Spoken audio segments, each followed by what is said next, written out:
Hello friends, welcome back to Nani of wisdom. I am C Raj Mehta. Friends, just 2 दिन पहले 29 मई 2024 को IRDA, that is the insurance regulatory development authority, जो insurance companies को regulate करती है, जो इंश्योरेंस सेक्टर को रेगुलेट करती है, उन्होंने एक health insurance related master circular issue किया है, जो काफ़ी बेनिफिशियल है पॉलिसी होल्डर्स के लिए। उसमें पॉलिसी होल्डर्स के हित के बारे में बात की है, and it will impact the existing policy holders as well as future policy holders. So क्या है ये सर्कुलर, क्या क्या इंपॉर्टेंट पॉइंट्स हैं, हम आज के वीडियो में देखेंगे। So let's check it out. ये वीडियो सभी के लिए इंपॉर्टेंट है, सभी को देखनी चाहिए। जो एग्जिस्टिंग पॉलिसी होल्डर्स है, जिसके पास हेल्थ इंश्योरेंस पॉलिसी है या नियर फ्यूचर में लेने वाले हैं या रिन्यू करवाने वाले हैं, सो इसके जो चेंजेस है वो सभी को एप्लीकेबल होंगे। So do watch this video till the end. So ये है master circular on health insurance business. Health insurance related है, लाइफ के रिलेटेड या जनरल इंश्योरेंस रिलेटेड नहीं है। ठीक है। Date is 29 May 2024। Effective date, ये कभी से इसके प्रोविजंस इफेक्टिव होंगे, तो according to the circular it will be it shall come in force with immediate effect except for the provisions where specific effective date is mentioned। ठीक है। तो इसमें जो जो चेंजेस है वो इमीडिएट बेसिस पे है, unless otherwise some specific date is mentioned। फिर क्या आता है, the existing products which are not complying shall be modified on or before 30th September 2024। मतलब इसके अंदर जो भी चेंजेस बताए गए हैं, अगर एग्जिस्टिंग प्रोडक्ट्स या इंश्योरेंस कंपनीज अगर उसको अभी से फॉलो नहीं कर रही है, एग्जिस्टिंग प्रोडक्ट्स में फॉलो नहीं कर रही है, तो उसको मॉडिफाई किया जाएगा पॉलिसी को ऑन और before 30th September 2024।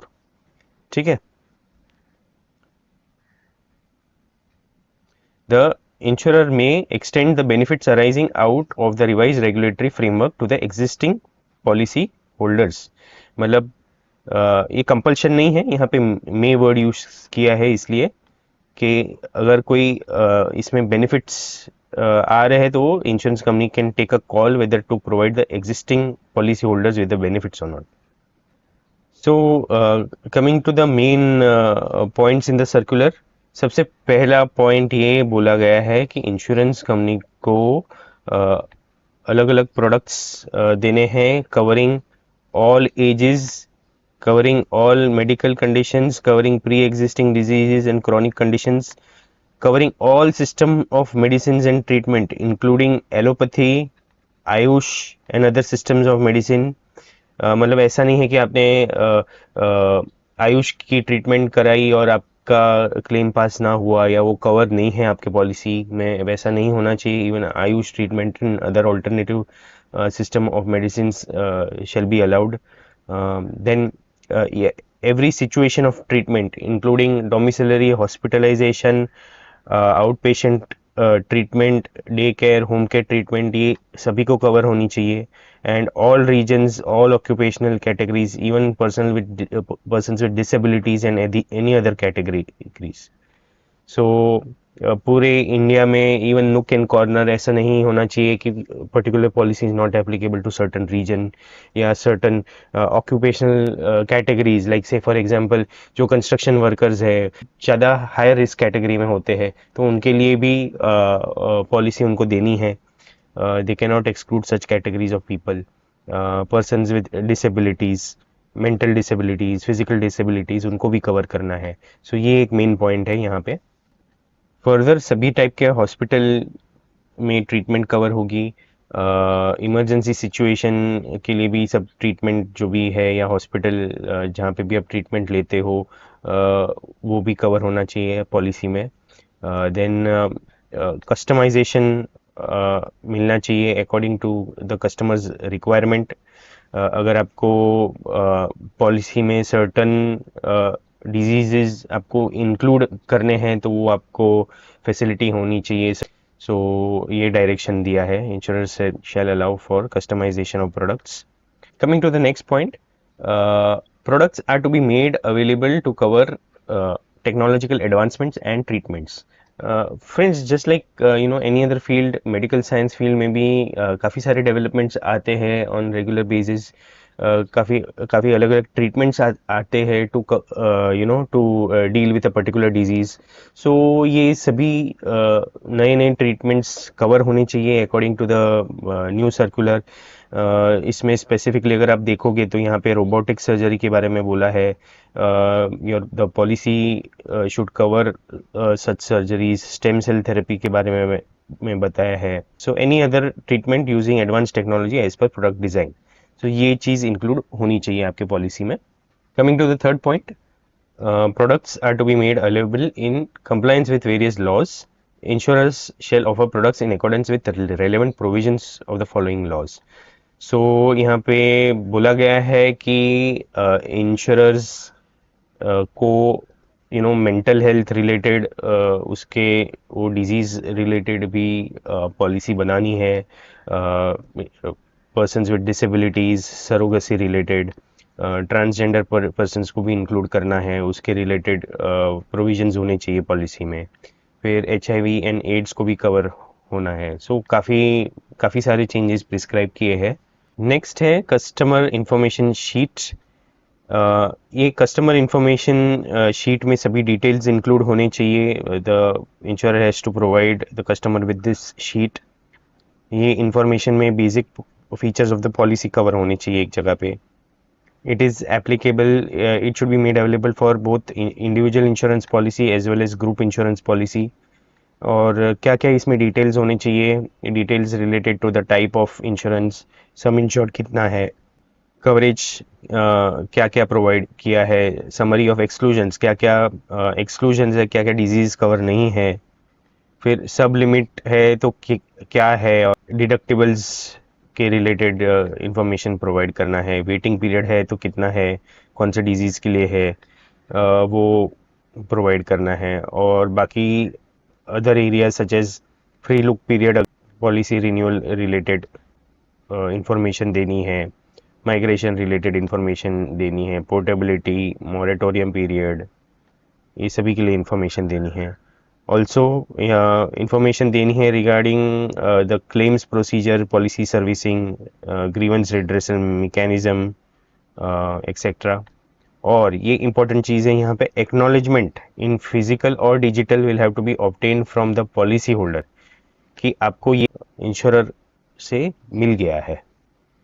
On request yes will be made available in local language. फिर आता है फ्री लुक पीरियड। ये फ्री लुक पीरियड बेसिकली एक ट्रायल पीरियड होता है of 30 days. So with in 30 days अगर आप पॉलिसी से सेटिस्फाइड नहीं है, या आपको लगा कि this policy is not the right policy, या एजेंट ने आपको मिस सेल किया है, वो आपको मालूम पड़ा, तो आप पॉलिसी को विद इन 30 डेज उसे कैंसिल करवा सकते हो, और आपको आपका प्रीमियम का पूरा अमाउंट आपको रिटर्न हो जाएगा। फिर ये वाला पॉइंट काफ़ी इम्पॉर्टेंट पॉइंट है। यहाँ पे बोला गया है कि you can cancel your policy and claim refund, proportionate refund of the premium. So say for example आपने पॉलिसी लिया है, 6 महीना हो गया है, आपने 10,000 का प्रीमियम दिया है, 6 महीने के बाद आपको लगता है आपको नहीं चाहिए, आपको कैंसिल करनी है, तो आप कैंसिल करवा सकते हो, और आपको प्रोपोर्शनेट रिफंड मिल जाएगा। दैट इज़ 5,000, 10,000 का आधा, that amount you will get refund. However इसके लिए आपको लिखित में, इन राइटिंग, आपको 7 दिन का उनको नोटिस देना है। फिर आता है नॉमिनेशन। सो नॉमिनेशन के लिए उन्हें बोला गया है कि आपको एकदम सिंपल प्रोसीजर बनानी है, और आप नॉमिनेशन कभी भी चेंज कर सकते हो any number of times in your policy. फिर आता है grace period for payment of premium. So in case आपका प्रीमियम भरना या रिन्यूअल करना छूट जाता है, थोड़ा डिले होता है, तो इन केस आप 30 डेज के अंदर आप सपोज पे कर देते हैं, तो आपका जो पॉलिसी का कवरेज है वो कंटिन्यू रहेगा, आपका कैंसिल नहीं हो जाएगा।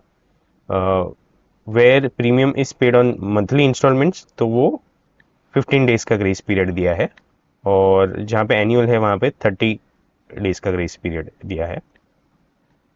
If the policy is renewed during grace period, all the credits, that is the sum insured, no claim bonus, waiting period for pre-existing diseases, moratorium, etc., accrued under the policy shall be protected. Okay, so basically ये बोला गया है कि अगर आपसे payment delay हो जाता है लेकिन आपने ग्रेस पीरियड के अंदर पेमेंट कर दिया है तो आपको सभी बेनिफिट्स कंटिन्यू रहेंगे, आपके कोई भी बेनिफिट्स वेस्ट नहीं जाएंगे, कैंसिल नहीं होंगे। देन वही उसके ऊपर ही कंटिन्यूइंग पॉइंट है कि availability of insurance coverage during grace period, जो मैंने आपको बताया। फिर आता है renewal of health insurance policy.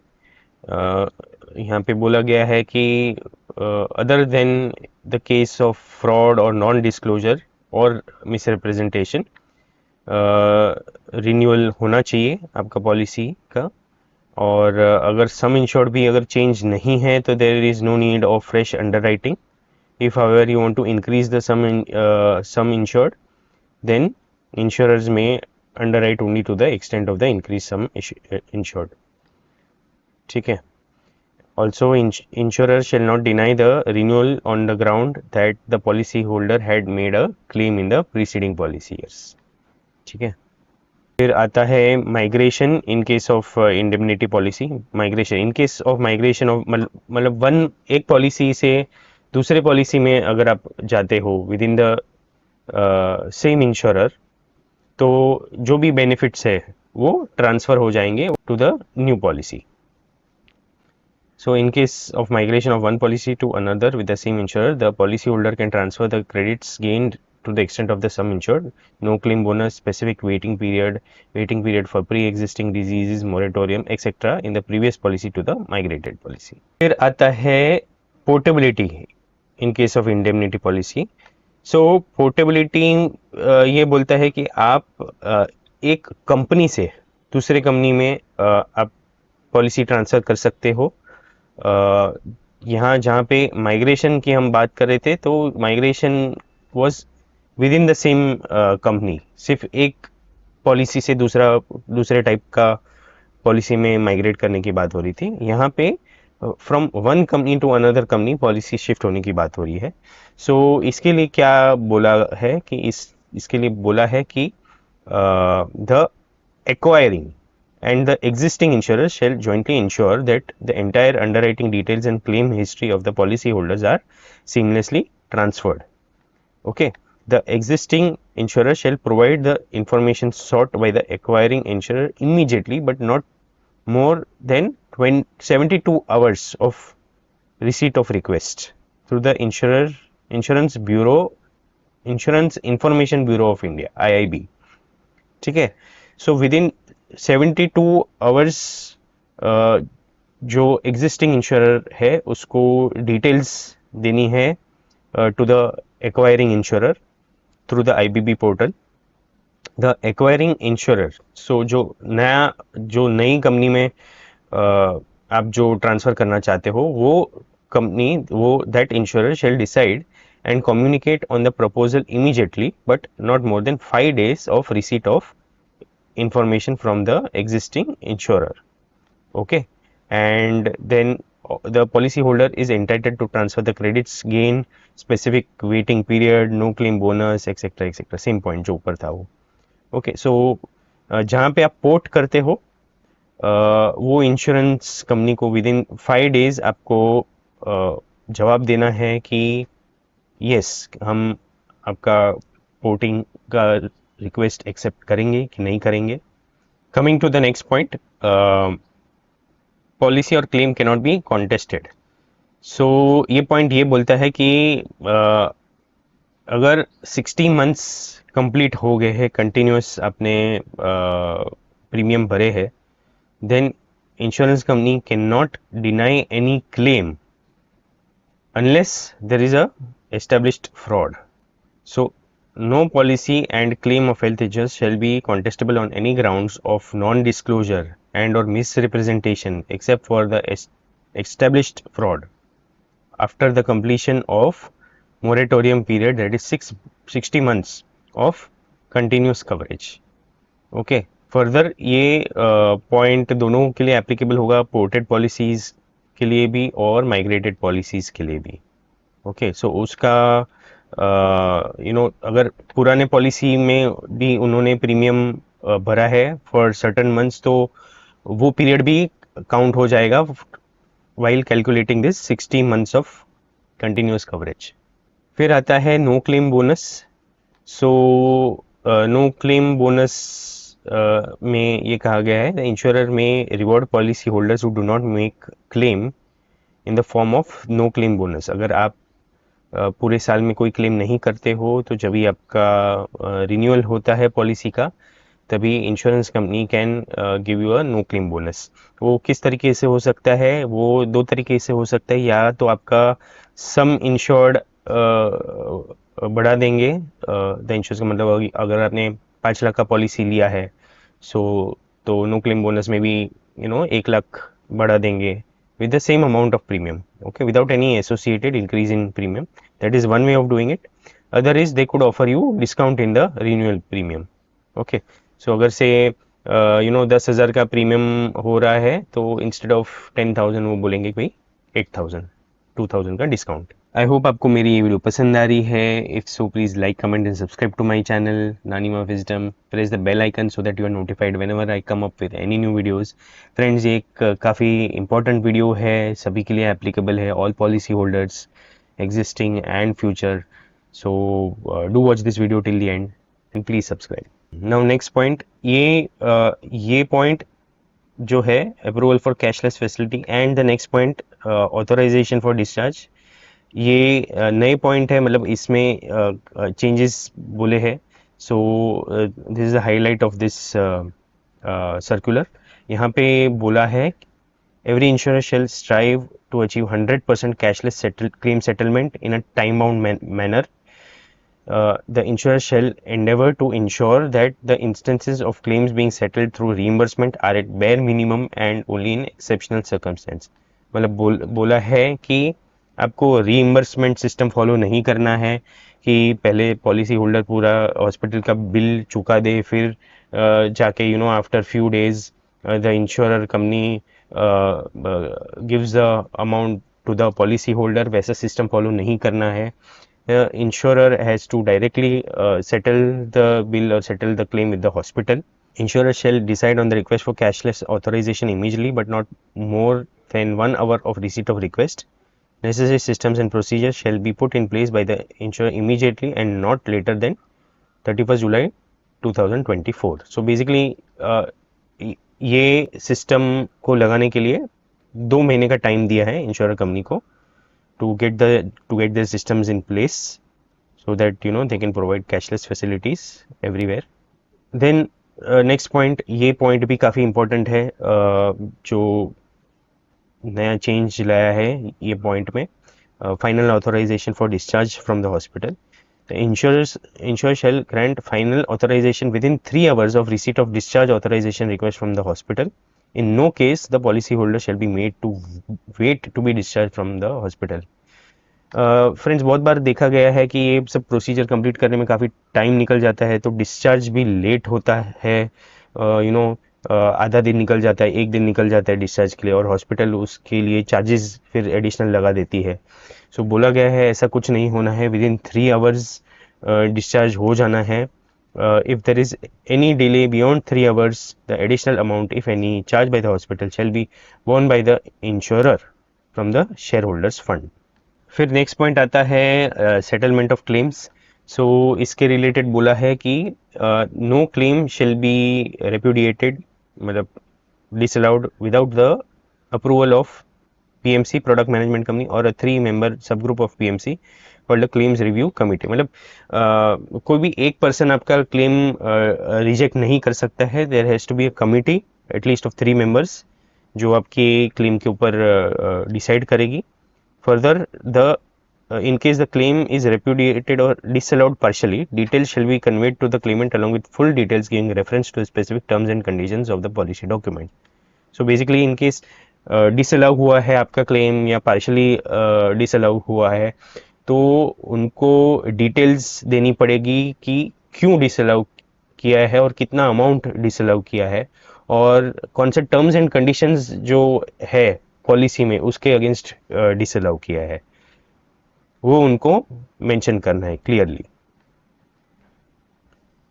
Further, pursuant to intimation of claim, insurance and the TPA shall collect the required documents from the hospitals. Policy holders shall not be required to submit the documents. ये भी काफ़ी अच्छा एक change है कि policy holder को सब बोला मगजमारी नहीं करना है. जो भी है वो थर्ड पार्टी एडमिनिस्ट्रेटर या जो इंश्योरर है एंड द हॉस्पिटल वो डॉक्यूमेंट का जो भी लेना देना है वो करेगी. आपको कोई हैसल नहीं करनी है. फिर इसके बाद आता है claims in respect of multiple policies held by policy holders. मतलब मल्टीपल अलग अलग कंपनी से सपोज ये हेल्थ इंश्योरेंस पॉलिसी लिया है तो किस तरीके से उसका प्रोसेस होगा वो बताया है. Policy holder can file for claim settlement as per his or her choice under any policy. जो भी एग्जिस्टिंग पॉलिसी रनिंग है 2, 3, 4 जो भी इनकेस है तो वो कोई भी एक को सिलेक्ट करके वहाँ पे फाइल कर सकता है. The insurer of that chosen policy shall be treated as the primary insurer. In case the available coverage under the said policy is less than the admissible amount, the primary insurer shall seek the details of the available policies of the policyholder and shall coordinate with the insurer to ensure settlement of the balance amount as per policy conditions without causing any hassles to the policyholder. Okay. Policy holder को सब जगह पे सब इधर उधर धक्के नहीं खाना है. उसको कोई भी एक इंश्योरर के पास जाके उनको डॉक्यूमेंट देना है. फिर वो जाके कोऑर्डिनेट करेगी बाकी सब इंश्योरर्स के साथ in case where there are multiple policies. Okay. Where the coverage is limited. ठीक है. फिर नेक्स्ट आता है redressal of grievance of the policy holder. The insurer is required to have robust system for grievance redressal process.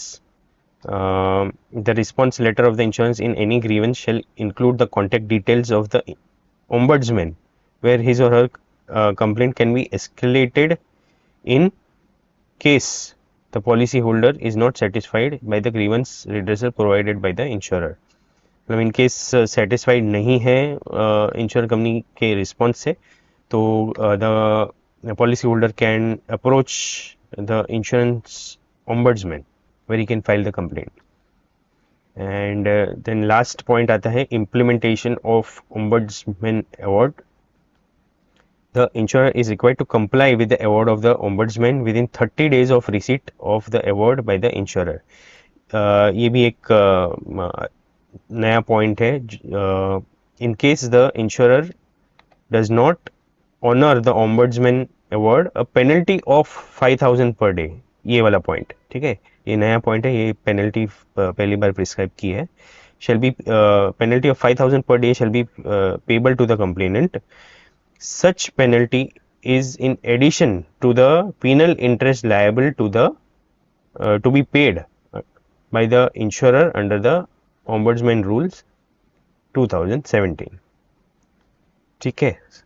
सो ये मेरे ख्याल से ये जो है वो पूरा ब्रीफ राइट अप दिया है सर्कुलर के बारे में. ये बोला गया है detail provisions will be given in the master circular issued by IRDAI. सो वो भी हम देख लेंगे जब वो आता है तभी. आई होप आपको मेरी ये वीडियो पसंद आई है. If so please like comment and subscribe to my channel Nanim of wisdom. Also press the bell icon so that you are notified whenever I come up with any new videos. Friends ये काफ़ी recent change है. काफ़ी recent circular है. सो लोगों में इतनी awareness नहीं है. So request you to share this video with your friends and family and make them more aware. That's all for today friends. Thanks for watching.